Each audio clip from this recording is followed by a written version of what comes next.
Hey all, welcome to ShareTreck. This is Raj here, and good morning. We're looking at my dashboard. We'll keep this short and sweet. Our fear and greed index from CNN keeps on improving, and we are moving closer to neutral. Yesterday, I think we were around 35 or 37, something like that, but we are into the 40s now. So that's in a way very good. And I have a few headlines that I've picked up for today. I would like to concentrate first on one batch out here, which is the oil industry. Three different stories from three different companies. And I think Warren Buffett was heavy on Chevron, but Chevron stock falls as lower profits and oil prices slow the pace of stock buybacks. This heading gives me a little bit of comfort that, even someone great like Warren Buffett can end up making a mistake.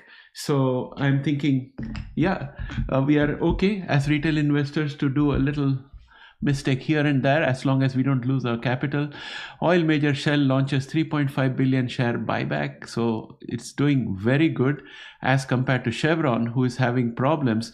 And even ExxonMobil earnings beat even as profit falls on oil price declines. So ExxonMobil has not been as efficient. So Shell, I think, tops the order. So I think even within oil industry, if you're going to make a pick, there definitely is a merit to look at the efficiency of these companies. Now, coming to the other headlines, one of the things that is possibly giving a lot of hope to the market is that China says it's evaluating the possibility of trade talks with the US. And to the best of my knowledge, this is coming out of some expert or well-placed source in China, not from the government.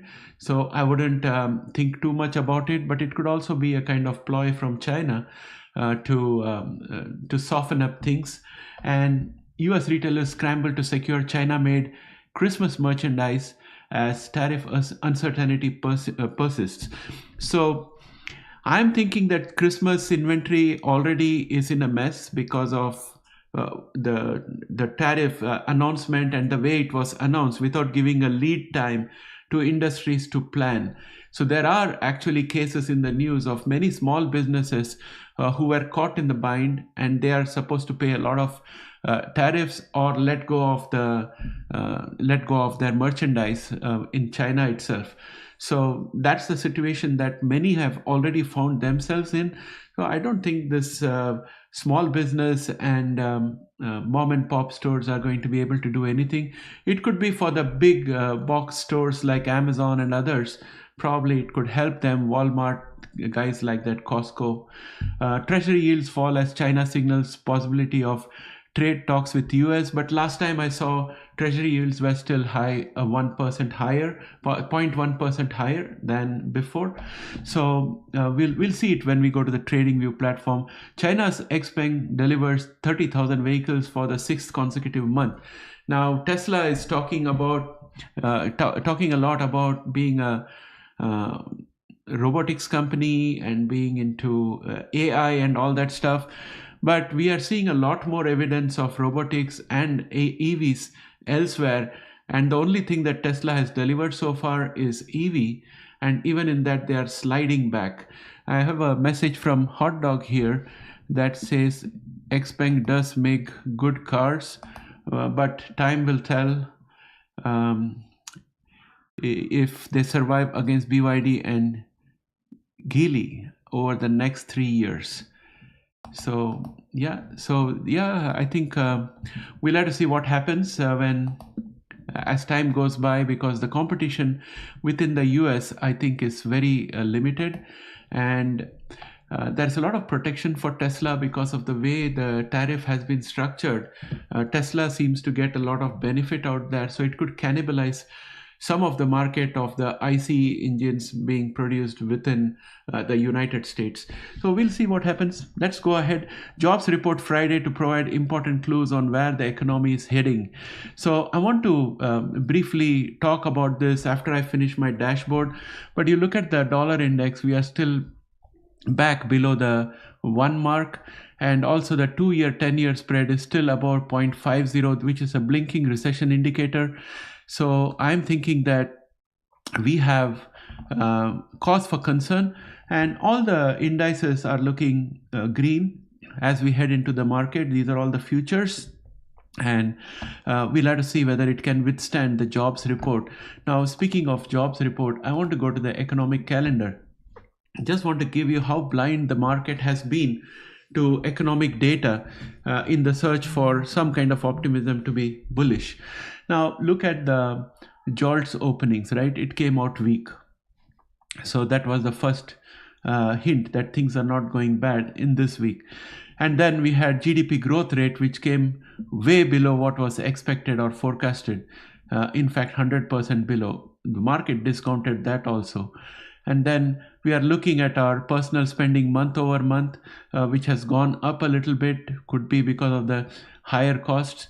But if you come to ISM manufacturing PMI, ISM manufacturing PMI has, even though the number looks slightly more than the consensus and the forecast, I have other sources which I'm looking at, which say that it was 49% in March, and manufacturing PMI fell to 48.7 in April.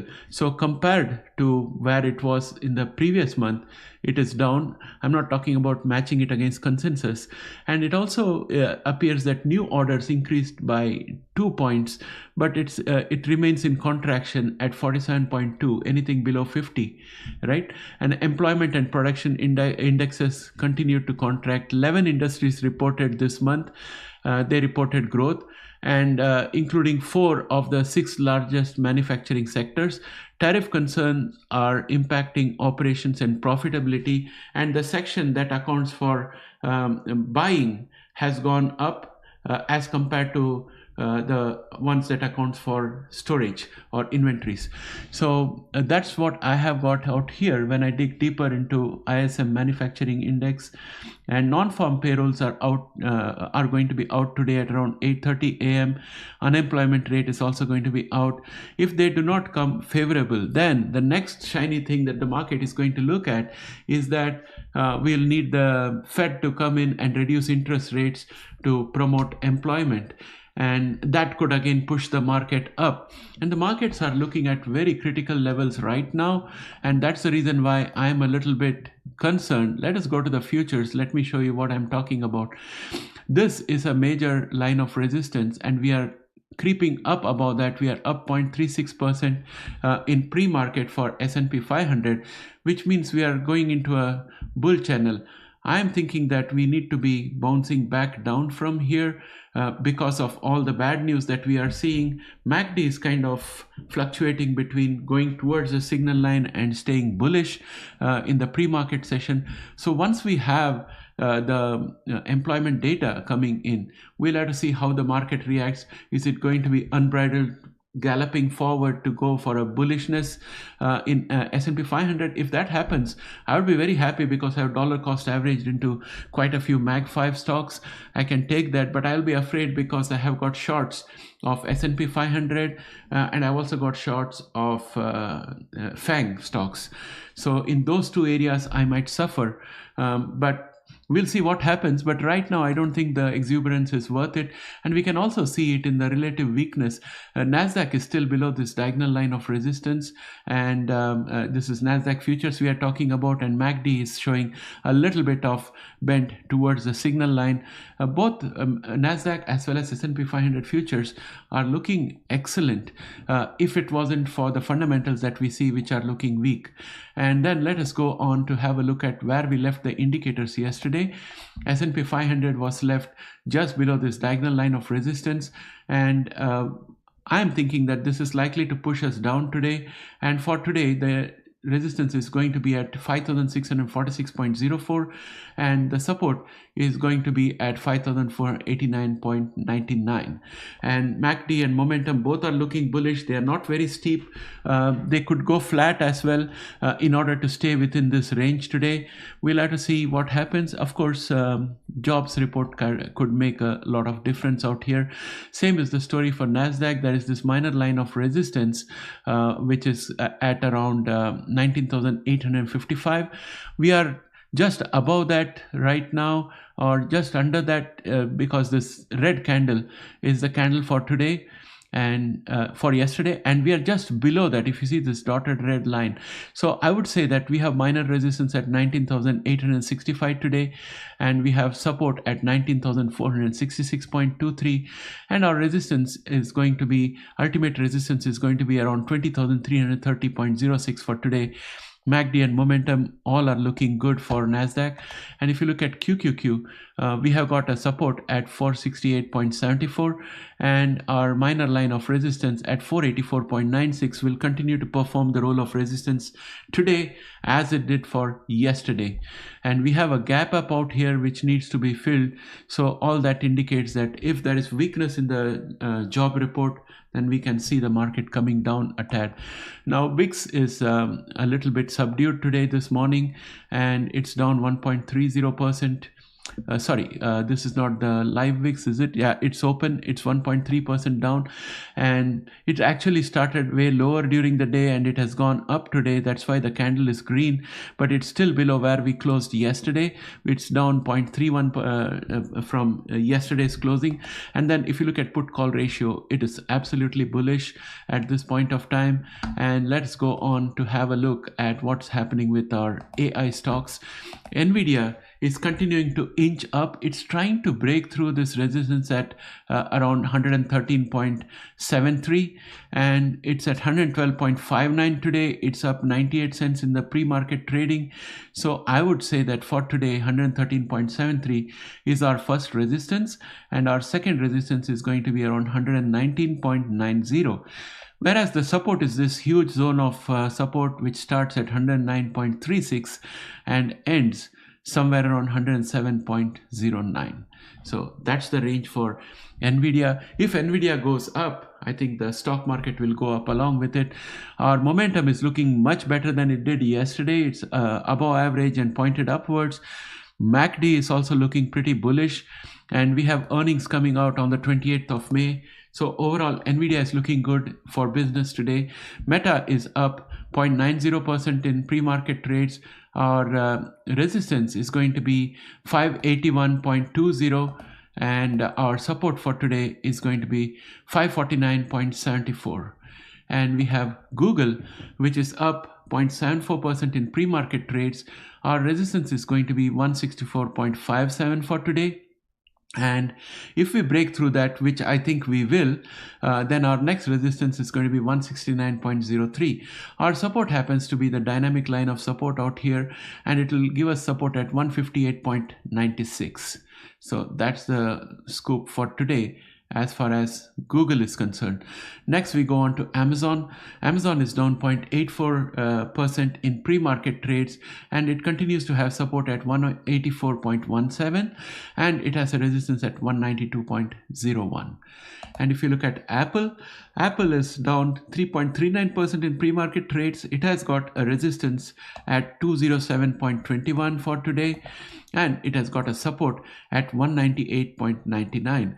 If Apple was able to beat this resistance out here, then the next resistance is this dynamic line of resistance, which is at 216.55. Next, we are looking at Microsoft. Microsoft is down 0.04% in pre-market trades, but it still has very strong support at 401.61, and it has got a minor line of resistance at 448.35. So those are the two ranges that I have there.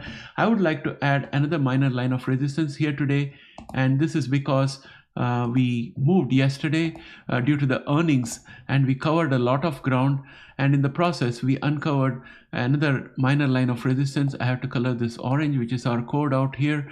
It's at 419.62. This is a minor line of support that we are going to get for today. So that said, let's look at Tesla, which is up 0.36% in pre-market trades. It's going to have a support at 268.91, and it's going to have a resistance at 299.19. Oracle is up 0.80% in pre-market trades. It has got support at 142.88, and it has got resistance, a minor line of resistance at 157.36. That said, let's look at AMD. AMD is up 0.64% in pre-market trades. It has got support at 96.25. Right now it's at 97.27, and it has got a resistance which is going to be at 102.79. SMCI is up 0.43%. It's above 31.07, which is going to be the support for today, and the resistance for today is going to be 34.75. Right now it's at 32.87. Next, let's go on to Broadcom, which is up 1.78% this morning in pre-market trades, and it has got a support at 197.86. I'm going to mark this as a support, and it has got a resistance which is going to be at 235.36. That's the range in which I think Broadcom will move. Palantir is up 0.78% in pre-market trades. It has got a support at 101.81. It has got a resistance at 124.27, and I have a target for it at 125.51. That said, let's go on to SMH. SMH is up 1.32% in pre-market trades. It continues to have a resistance at 219.31, and it has got a support at 201.05. Tempus AI is up 0.68% in pre-market trades. It's going to have a resistance, which is this diagonal line of resistance. Today, it's going to be at 54.12. That's the resistance. Pre-market, it's at 52.20. And the support happens to be, I think I would like to draw a minor line of support out here. And the minor line of support is going to be up here. I'm going to mark this orange. So this is going to be the minor line of support. It's going to be at 47.60 for Tempus AI. That said, I think I see some positive signs in Rigetti. This wedge is getting narrower. I'm hoping that it's going to break out on the upside. So this is the support line out here. And SMR, which also I'm holding for quite a while, has been creating a bull channel. It's clearly out of the bearishness that it had out here. So this was the bear channel that it was under, and that has now become a support line, and it's creating a new bull channel out here. I'm optimistic that I may be able to get out without losing money and potentially make some money on SMR and potentially on Rigetti. So that's what I'm looking forward to. I also have a little bit of AV, which has created this kind of a bull flag, and it has broken out of this diagonal line of resistance that was withholding it before, and therefore I'm feeling a bit optimistic that if this bull flag breaks out, I have possibility that, let us say, if it breaks out tomorrow, maybe it could go to a target of around 234.51. It also has some good news out here which could move the market for AeroVironment. Sorry, let's pick up today's news. It has won a 4.46 million contract from Italy's Ministry of Defense for its jump drones. So that's the news that we have out here. For some reason, I'm not able to open it up in TradingView, but that's the latest news, and that's likely to push the market up for AV today. So that's all I have for you guys today. I want to go and have a look at our chat section and see if there is any messages that I have to respond to. So if you have any tickers that you want to talk about, please do. And also please give me your feedback of what you think is going to happen with the market. Are we going up or are we going down? Because if we start getting rejected from the resistance, it's going to be a big fall for the market. It's at very critical levels in my opinion. And I think that gold will start looking attractive in a few days. Let me just quickly check gold before we end the session for us today. I'm going to go into indicators. I'm going to go look at gold. So gold, I was expecting would come closer to this diagonal line of support and then bounce off this and go back up again. It will have a minor line of resistance out here, which is going to be, I'm going to color this orange, and it's going to be somewhere around 3,427.74. So I would like to get into gold probably today, because I think that we are seeing some kind of reversal happening out here. I'll watch for a couple of hours during the day and then decide to get in, because the risk reward ratio seems to be much better today. Hot Dog is saying, I think it will be choppy for a while in the uncertainty of the market. Okay, yeah, it should be choppy, I guess, until we get some kind of catalyst. I think the good news stories will stop if we have if we don't have any more strong companies reporting. And the last report that we had for Amazon got a bit punished. It's trying to recover. Meta also got punished, but Meta has recovered to a good extent. So let us see what happens with the market. I agree with you, it could be a bit choppy, but ultimately the question is, are we going to go down? I'm positioned for a downturn from almost a month ago. I was way ahead to the party. So let us see what happens. I'm kind of bearish today. We'll see. With that, my friends, I'd like to bring this live stream to an end. Thanks for joining me, and I'll catch up with you again in the next session. Bye for now.